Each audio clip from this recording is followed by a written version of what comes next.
กราบสบายดีทุกคนมื้อนี้ก็มาพบกับเลเนาะมื้อนี้เลจะมาพาทุกคนเปิด2 FA นะทุกคนเนาะว่าเราจะเปิดแบบใดเนาะก็คือเปิดรหัสความปลอดภัยของระบบ FT เฮาเนาะเพื่อบ่ให้ไผเข้าไปใน FT เฮาได้เนาะมันจะเป็นรหัสความปลอดภัยว่าเราจะเปิดแบบใดเนาะให้ติดตามคลิปนี้เลยว่าจะเปิดแบบไหนทุกคนเนาะขั้นตอนเราต้องได้ไปโหลดแอปเนาะแอป2ที่จะใส่รหัสเนาะก็คือ 2FA เนาะพิมพ์ค้นหาชื่อมันเลยทุกคน AU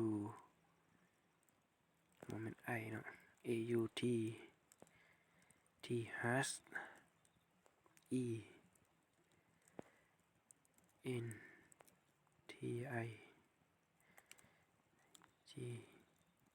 A T O R สินะทุกคนเนาะพิมพ์มาค้นหาในPlay Store เลยทุกคนเนาะนี่พอทุกคนเข้ามาเนาะถ้าไผยังบ่ทันติดตั้งทุกคนให้ติดตั้งเนาะพอติดตั้งได้เนาะให้ถ้าติดตั้งได้แล้วทุกคนเนาะให้เราเปิดเลยกดเปิดเลยทุกคนเนาะเปิดเลยอันนี้ค่อยจะสร้างไว้แล้วเนาะค่อยจะสร้างอีกแบบนึงให้เบิ่งเนาะทุกคนเนาะพอติดตั้งเนาะพอติดตั้งสำเร็จเนาะพอมันขึ้นมาหน้าต่างแบบนี้เนาะพอเราติดตั้งได้แล้วเนาะให้เรานั้นเข้าไปในใน FT เราเลยเนาะใน FT ที่เราจะเปิดเนาะจะเปิด 2FA ให้เราเข้ามาเนาะก็คือบัญชีนี้เนาะที่ค่อยจะเปิด 2FA นะทุกคนตอนให้เราเข้ามาตัวนี้ทุกคน3 ขีดด้านเทิงเลยกดเข้ามาเนาะแล้วก็เลื่อนไปเนาะเลื่อนไปที่ชื่อนี่เนาะชื่อเอานี้เนาะให้กดเข้าไปเลยแล้วเราก็จะมาเลื่อนมาทางกล้องสุดเลยทุกคนเนาะนี่เราก็ยันตัวนี้ให้เป็นสีเขียวนะทุกคนเนาะเปิดเนาะคือรหัส 2FA เนาะให้เรากดเปิดเลยพอเปิดมาแบบนี้เนาะให้เราคัดลอกเอาตัวนี้นะทุกคนเนาะคัดลอกเอาตัวนี้เนาะให้เราคัดลอกเอาตัวนี้คัดลอกเนาะแล้วก็กดออกนะทุกคนกดออกเลยแล้วก็เข้าแอปตัวนี้ทุกคนเข้าแอปตัวนี้เนาะเข้าแอปตัวที่เราโหลดมาเนาะให้เรากดเข้าไปแล้วก็กดที่ไม้บวกนะทุกคนเนาะกดที่ไม้บวกด้านล่างเลยกดที่ไม้บวกแล้วก็ใส่ป้อนคีย์การตั้งค่านี่เนาะกดเข้าไปตัวนี้จะซื่อเนาะจะซื่ออย่างไรซื่อเฮาไกลเนาะส่วนค่อยจะ LAY 2สิเนาะ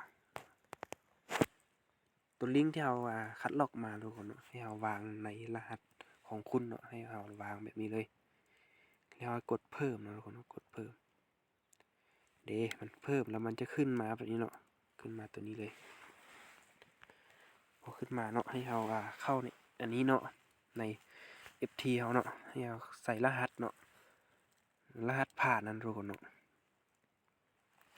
รหัสผ่านตัวนี้ก็คือรหัสตัวที่เราจะเข้าสู่ระบบเนาะตัวที่เราตั้งเนาะตัวที่เราตั้งลงทะเบียนนั่นเนาะทุกคนเนาะรหัสตัวนี้เนาะให้เราใส่เนาะใส่ให้มันถูกด้วยทุกคนแล้วก็มากดที่ตัวนี้เนาะคนขั้นตอนนี้ต้องไวนิดนึงคนเนาะจึงจะสามารถเปิดได้นะทุกคนเนาะให้เรากดตัวนี้เนาะกดตัวนี้แล้วพอเรากดได้แล้วทุกคนเนาะเราเข้า Gmail เลยทุกคนถ้าเรากดแล้วเนาะขั้นตอนนี้อาจจะไวนิดนึงคนเนาะสังเกตในหนึ่งเลยทุกคนเวลากดเนาะ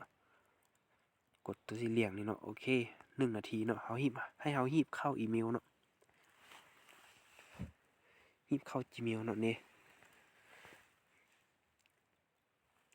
บัญชีนี้เนาะคนเนาะนี่มันจะแจ้งเตือนมาทุกคนมันจะแจ้งเตือนมาทุกคนเนาะให้เราคัดลอกเอาตัวนี้เนาะคนขั้นตอนนี้ไวๆเนาะคัดลอกตัวนี้เนาะคัดลอกเอาเนาะไม่ให้มาใส่เนาะเอามาใส่เนาะบ่ให้เวลามื้อเนาะมาใส่แล้วก็ไปเอา 2FA ที่เราได้คัดลอกอันนี้เนาะเข้าตัวนี้เนาะ ต้องไวทุกคนเนาะนี่พอคัดลอกแล้วเนาะเราก็เอามาใส่ทุกคนเนาะใส่แบบนี้นะครับกดเปิดนำไส้ทุกคนเนาะเด้แค่นี้ก็ได้ทุกคนเนาะมีแต่แค่เอ็ดไว้ทุกคนเนาะต้องอินกับเวลาเนาะตัวนั้นเนาะ1 นาทีทุกคนเนาะแล้วก็บันทึกรหัสผ่านแค่นี้ทุกคนเนาะได้เลย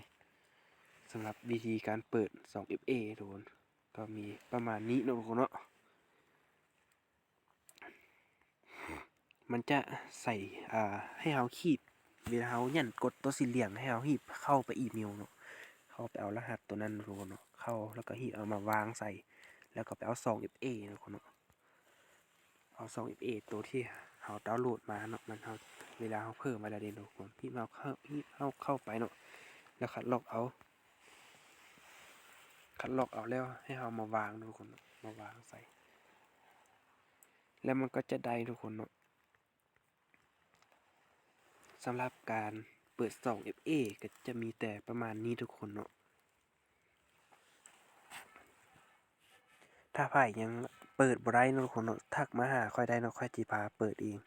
ถ้าไผ่ว่าเปิดบ่ได้เนาะทุกคนเนาะตัวนี้เป็นสีใหม่ของค่อยเลยทุกคนค่อยสมัครใหม่หมดเลยสำหรับการเปิด 2FA ก็จะมีประมาณนี้ทุกคนเนาะถ้าใครอยากลงทุนเนาะสามารถทักหาค่อยได้เด้อค่อยมีไฟล์บทเรียนมีความรู้ให้เนาะค่อยจะมีความรู้ให้สอนให้ศึกษาจะมีกลุ่มเนาะมีกลุ่มให้อยู่ถ้าใครอยากมาศึกษาเนาะมาได้ค่อยยินดีต้อนรับเสมอสำหรับคลิปนี้ก็จะมีแค่เท่านี้ทุกคนเนาะไว้เจอกันคลิปใหม่ทุกคนบ๊ายบาย